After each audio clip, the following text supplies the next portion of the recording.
बिस्मिल्लाहिर्रहमानिर्रहीम। अस्सलाम वालेकुम नादरीन करام, तहरीक इंसाफ के कारकुनों पर जो गोलियां चलाई गई उसके ऊपर बजाय इसके कि हुकूमत और हमारे मिलिट्री इस्टेब्लिशमेंट पशेमान हो, शर्मिंदा हो और इस मसले के हल के लिए और इसको कुछ मामले को ठंडा करने की बजाय वो मज़ीद जनाब सख्ती पर उतर आए हैं और मुल्क को तबाही के दहाने पर ले आए हैं।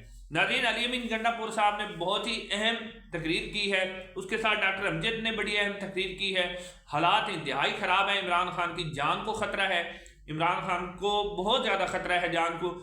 इस हवाले से अब PTI ने बाकायदा तौर पर सोचना शुरू कर दिया है। पहले जो खबरें PTI के अंदर से भी आ रही थी कि वो आगे गया, वो पीछे गया, वो आगे नहीं गया, वो अब इसको छोड़कर उन्होंने एक ही बात पर फोकस कर लिया है कि पाकिस्तान तहरीक इंसाफ की जो शादी हुई है, अब इस अगर ये हो सकता है, यानी कोई सोच सकता था कि पाकिस्तान की अपनी सिक्योरिटी एजेंसीज अपनी ही फौज अपने अवाम पर गोली चला सकती है, तो वो हो गया है।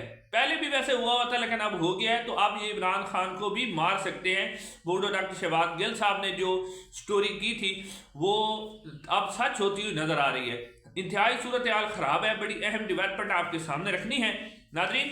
इमरान खान की ज़िंदगी के हवाले से जो अहम बात है वो हसन अयूब, आपको पता है कि टाउट है इस वक्त जो हमारी मिलिट्री इस्टेब्लिशमेंट है उसके, वो कहते हैं कि अडयाला का चांसलर जो है अब अपनी मुद्दत पूरी करने से खौफजदा है। मुद्दत पूरी करने से क्या कह रहे हैं कि मुद्दत पूरी करने से यानी अब वो इमरान खान की मुद्दत क्या पूरी होनी, यानी उनकी ज़िंदगी को ख़त्म करना चाहते हैं। जो डॉक्टर शहबाज गिल ने कहा था कि जी वो कहीं पर डिस्कशन हुई है तो एक ब्रिगेडियर साहब ने कहा कि जी अगर इमरान खान को मार दिया जाए तो क्या होगा, कोई नहीं महीना हीरो बनाया जाएगा, ये किया जाएगा, वो किया जाएगा, बस। तो इस हवाले से अब अली अमीन गंडापुर साहब ने जो बात की है ना वो बड़ी अहम है। अली अमीन गंडापुर साहब ने कहा है कि हमारे ऊपर हमें कहा जा रहा है और हमारा मजाक उड़ाया जा रहा है कि हम भाग गए, ये बेशरम है, बेगैरत है। अली अमीन गंडापुर साहब कहते हैं कि हमारे कारकुन तो नेकते थे, उनके पास कोई वो दहशतगर्द तो नहीं थे, ना उनके पास कुछ था, तो वो अपनी ज़िंदगी की हिफाजत के लिए वो वहाँ से भाग गए।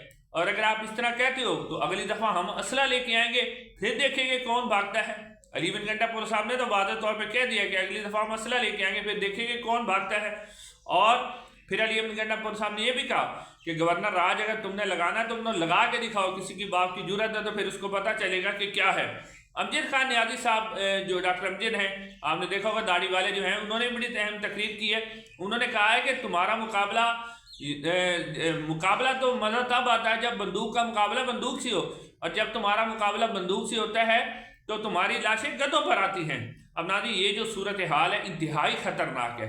अब बजाय इसके कि इसके ऊपर जो है वो कुछ हुकूमत की तरफ से इसके ऊपर कुछ ना कुछ इस जलती हुई आग के ऊपर पानी फेंका जाए, पानी फेंकने की बजाय एक आला सतही इजलास हुआ है जिसमें आर्मी चीफ ने भी शिरकत की है, और ये उसके अंदर से खबरें निकल के सामने आ रही हैं कि PTI पर मजीद सख्ती की जाए, PTI को मजीद दबाया जाए, PTI को मजीद क्रश किया जाए। ये सारा कुछ किया जा रहा है। हालांकि इस वक्त पूरी दुनिया के अंदर से ऑस्ट्रेलिया, इंग्लैंड और अमेरिका से भी सेनेटर आवाज़ उठा रहे हैं कि पाकिस्तान की फ़ौज ने, उन्होंने बकायदा नाम लिया, जब नासिमुद्दीन साहब का नाम लेके कहा है कि इन्होंने जो पुरअमन मुजाहिरीन थे जिनके पास कुछ नहीं था उनके ऊपर फायरिंग की, उनको शहीद किया। ये पूरी दुनिया से आवाज़ें उठ रही हैं और यहाँ तक कि इंडियन मीडिया मजाक उड़ा रहा है। वो जो मेजर गोरिया रहे हैं वो कह रहे हैं कि पाकिस्तान की जो फ़ौज है, हमने तो सुना था कि वो हिंदुस्तान से लड़ेगी, हिंदुस्तान से आके मुकाबला करेगी, हमने तो सुना था वो कश्मीर को आज़ाद करवाएगी, लेकिन ये तो कश्मीर को फतह करने की बजाय रावलपिंडी को फतह कर रहे हैं, ये तो इस्लामाबाद को फतह कर रहे हैं, तो लाहौर को फतह कर रहे हैं। तो अब पूरी दुनिया में इसका मजाक उड़ाया जा रहा है, और बजाय इसके कि हमारी हुकूमत जो है वो इसके ऊपर क्या करे कि थोड़ी सी इसको ठंडा करे। अब क्या किया गया, जो PTI के जो गिरफ्तार कारकुन हैं उनमें से तकरीबन 6000 के करीब कारकुनों का जिस्मानी रिमांड दे दिया गया है मुख्तलिफ अदालतों के अंदर से। रावलपिंडी और मुख्तलिफ किस्म की अदालतों के अंदर 6000 लोगों का जिस्मानी रिमांड दे दिया गया है, यानी कि मामले को ठंडा करने की बजाय मजीद सख्त किया जा रहा है। और हालात इस हद तक बिगड़ चुके हैं कि अब ये सूरत हाल पैदा की जा रही है। नाज़रीन, अगर आप सोचें कि इस वक्त पाकिस्तान की जो एक इदारा है, जो हमारा फ़ौज का इदारा है, जो मुनज़्ज़म इदारा है, 77 साल से चलो जो कुछ भी कर रहा था अवाम का उनके ऊपर एतमाद था, लेकिन اب اہم صورتحال یہ ہے کہ جن کے گھروں میں یہ لاشیں گئی ہیں وہ جو نوجوان ہیں جو گئے ہیں، اور اس وقت پاکستان کے جو ادارہ ہے اور نوجوانوں کے درمیان پاکستان کی قوم ایک طرف کھڑی ہے اور ادارہ ایک طرف کھڑا ہے، تو اب ان کے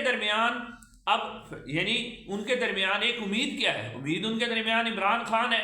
عمران خان کو اس وقت پاکستان کی 90% جو آبادی ہے وہ اپنی امید سمجھتی ہے، وہ سمجھتی ہے کہ چلو اب جو کچھ ہمارے ساتھ ہوا اور جو کچھ ہمارے ساتھ ہو رہا ہے اس کے اوپر وہ پر امید ہے کہ ایک دن عمران خان آئیں گے، باہر حکومت میں آئیں گے، وہ اقتدار میں آئیں گے، وہ لوگوں کے دکھوں کا مداوع کریں گے، وہ احتساب کریں گے، وہ اس ادارے کے اندر سے بھی جن لوگوں نے زیادتیاں کی ہیں، حکومت کی طرف سے زیادتیاں ہوئی ہیں، وہ ان کا مداوع کریں گے۔ یعنی وہ پاکستان کے عوام کی ایک امید ہے، نوجوانوں کی ایک امید ہے۔ لیکن اگر جس طرح کے پلان بنائے جا رہے ہیں کہ عمران خان کو اللہ نہ کرے کہ وہ رستے سے ہٹانا چاہتے ہیں، اگر عمران خان کو اس طرح رستے سے ہٹا دیا جاتا ہے تو پھر وہ نوجوان جس کی امید پاکستان کے عوام جو نوجوان ہیں، خاص طور پر بلوچستان اور KPK کے اندر، جس کو آپ امید بھی دی، حالانکہ بلوچستان میں نوجوان نا امید ہو چکا ہے، بہت سے نوجوان پہاڑوں پر چڑھے ہوئے، لیکن ان کے درمیان ایک امید عمران خان ہے۔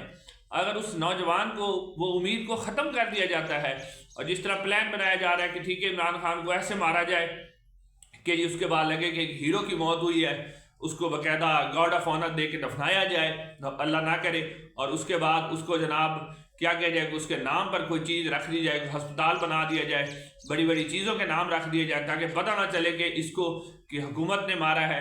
تو اگر وہ رستے سے ہٹ جاتے ہیں تو پھر وہ نوجوان کی امید ختم ہو جائے گی، تو پھر نوجوان کیا کرے گا؟ پھر وہ بندوق اٹھا لے گا، پھر وہ بندوق اٹھائے گا تو صورتحال پہلے کتنے نوجوانوں نے بندوق اٹھائی ہوئی ہے، اور اب اگر KPK میں سے بھی اس طرح کے حالات ہو گئے، پنجاب میں بھی اس طرح کے حالات ہو گئے، تو آپ حالات کو کیسے کنٹرول کریں گے؟ تو اب بھی ہوش کے ناخن لیں اور سمجھیں اس معاملہ کو کہ معاملات انتہائی خطرناک ہو رہے ہیں۔ آپ 1971 کو بھی بھول جائیں گے جس طرح کے حالات پیدا ہو رہے ہیں۔ اللہ نہ کرے کہ ہمارے ملک میں اس طرح کے حالات پیدا ہوں، لیکن ہمارے ارباب اختیار شاید اس وقت وہ اپنی انا، اس وقت انا بنائی ہوئی ہے، ضد بنائی ہوئی ہے، ضد اور انا۔ ایک پڑھا لکھا اور بڑے عہدے کا آدمی، وزیر اعظم کے عہدے کا، اس سے بھی بڑا کوئی آدمی ہو، اگر وہ ضد اور انا بنا لے تو پھر اس کو زیب نہیں رہتا۔ ضد اور انا کا جو 1971 میں ضد اور انا بنائی گئی تھی اس کا بھی انجام آپ نے دیکھ لیا۔ اب بھی آپ اگر اپنی ضد اور انا پہ کھڑے رہیں گے تو آپ کا انجام وہی ہوگا۔ انشاءاللہ اگلی ویڈیو میں ملاقات ہوگی۔ السلام علیکم۔